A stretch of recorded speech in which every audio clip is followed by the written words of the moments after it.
Olá Fábio, olá amigos do Sou Patos, é um prazer poder estar falando aqui de novo com todos vocês. Para quem ainda não me conhece, o meu nome é Pablo, eu sou formado em Direito, formado em História, atuo aqui na cidade de Patos como advogado e no Colégio Equipe como professor de diversas disciplinas, como História, Geografia, Filosofia e Sociologia. E hoje eu estou aqui para poder falar um pouquinho sobre um projeto que eu idealizei junto com um amigo meu para poder levar educação virtual para o maior número de pessoas possível. Esse é o meu motivo de estar aqui falando com vocês hoje.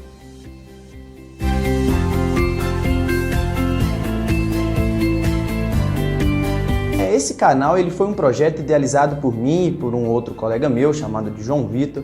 Ele faz as edições e eu passo os conteúdos desse vídeo lá. O nosso objetivo principal é atender o maior número de pessoas possíveis que estejam prestando vestibular, Enem, concursos públicos no geral. A nossa plataforma, hoje está no começo, ela é embrionária ainda, mas a gente tem plataforma no YouTube, no Instagram, a gente tem também ali no TikTok e o nosso objetivo é tentar o máximo possível democratizar o acesso que nós passamos para os nossos alunos aqui e passar também para o maior número de pessoas que não têm a condição de estar pagando, de estar arcando com essa educação privada. Então, nosso objetivo é democratizar ainda mais o acesso à educação e levar isso ao maior número de pessoas possível.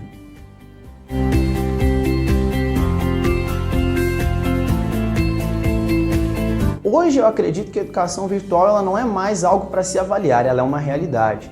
As grandes escolas, inclusive nós aqui do Colégio Equipatos, nós oferecemos esse tipo de ensino remoto. Então, hoje o jovem, o adolescente, principalmente aquele que é destinatário do vestibular, de um modo geral, né? De vestibular, Enem, concurso público, ele está nas redes sociais. E nós precisamos nos adequar a essa nova realidade. O próprio Milton Nascimento ele dizia, né? A globalização é uma realidade da qual só nos resta a ela se adequar. Eu não acredito que a gente possa fazer uma equiparação. Existem os pontos positivos do conhecimento virtual e existem os pontos negativos. Mas o que eu posso te dizer é que hoje o ensino virtual ele já é uma realidade.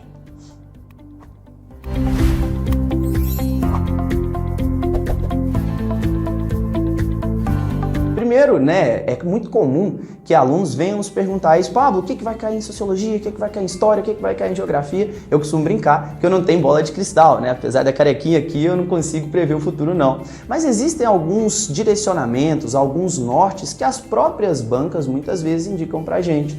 E existem alguns temas que estão em alta, alguns temas que estão aí na onda, vamos dizer assim, como liberdade de expressão.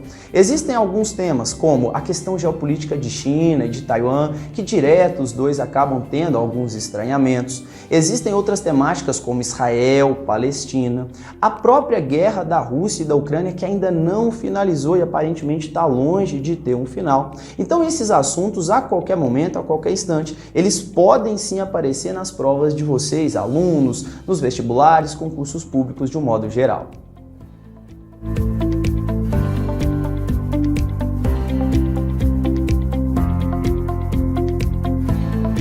Toda certeza, é um tema que está em alta, é um tema interessante, é um tema que tem causado preocupação não só na comunidade acadêmica, mas também no meio, entre os profissionais da saúde, porque isso gera alguns reflexos no nosso organismo, Nós acompanhamos aí recentemente, sentimos aqui na própria pele, digamos assim, os efeitos dessa onda de queimadas, e eu acredito que é necessário que ocorra principalmente atitudes mais enérgicas do poder público, no sentido de penalizar de forma mais dura aquelas pessoas que cometem queimadas em áreas irregulares. Eu acredito que é necessário uma maior conscientização da população, porque nós temos o maior índice de incêndios, de focos de incêndio, desde 2010. Se comparado a esse período do ano passado, nós tivemos o dobro de focos de incêndio. Isso, obviamente, existe um efeito que é natural, mas também tem grande parcela de culpa humana e antrópica e a gente precisa estar atento a essa situação.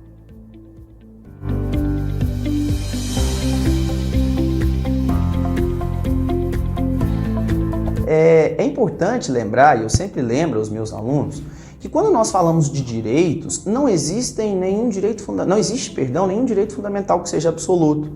A decisão do ministro Alexandre de Moraes, do Supremo Tribunal Federal, que foi depois referendada pelos outros demais integrantes, né, do Supremo, ela se baseia num possível descumprimento de ordem de decisão judicial no que tange à liberdade de expressão, e eu acredito que esse tema, que essa palavra, que esse assunto pode sim aparecer em provas. É óbvio que houve problemas na condução do inquérito, é óbvio que houve problema ali da parte do próprio X, né, do antigo Twitter, mas não existe direito fundamental que seja absoluto. O grande ponto, o que é mais importante, é que esse assunto seja resolvido logo, para que a gente não tenha várias pessoas, vários brasileiros sendo prejudicados aí, sem poder exercer as suas atividades, uma vez que muita gente ganha a vida aí nessa plataforma, usa ela para se informar e coisas diversas. No final das contas, quem perde com isso somos só nós. Tem erros dos dois lados, não estou aqui para fazer julgamento, mas é importante a gente lembrar que é necessário uma resolução urgente desse assunto.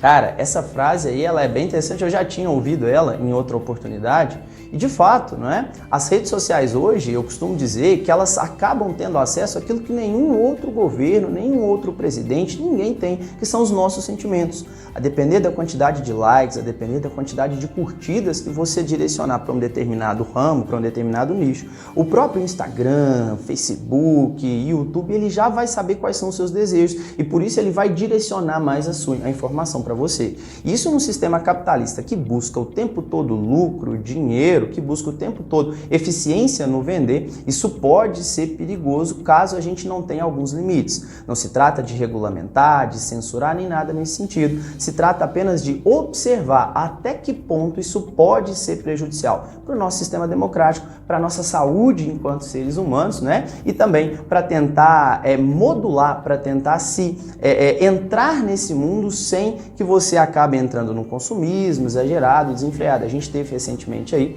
a prisão de uma influencer digital muito famosa, né? E que prometia justamente isso, uma vida, um lucro fácil nas redes sociais, de forma fácil, de maneira simples, e isso pode ser prejudicial. Então nós temos que estar cada vez mais atentos e mais vigilantes. Eu concordo com a frase dele.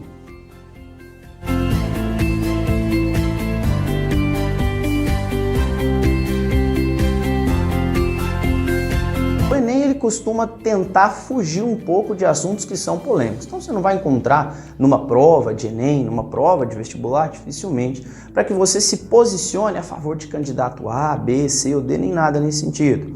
Mas recentemente, mais especificamente na segunda-feira, nós tivemos uma agressão no debate, né, da principal cidade aqui econômica, né, aqui do Brasil, que foi a cidade de São Paulo. Esse assunto, a forma com que a política ela vem se polarizando, seja no âmbito nacional, estadual ou até mesmo no âmbito local, isso pode aparecer de alguma forma e de alguma maneira nas provas, especialmente de que maneira essa polarização ela atrapalha de fato o debate democrático. Isso vai contribuir com práticas lá na frente de clientelismo, nepotismo, patrimonialismo que enfraquece a nossa democracia.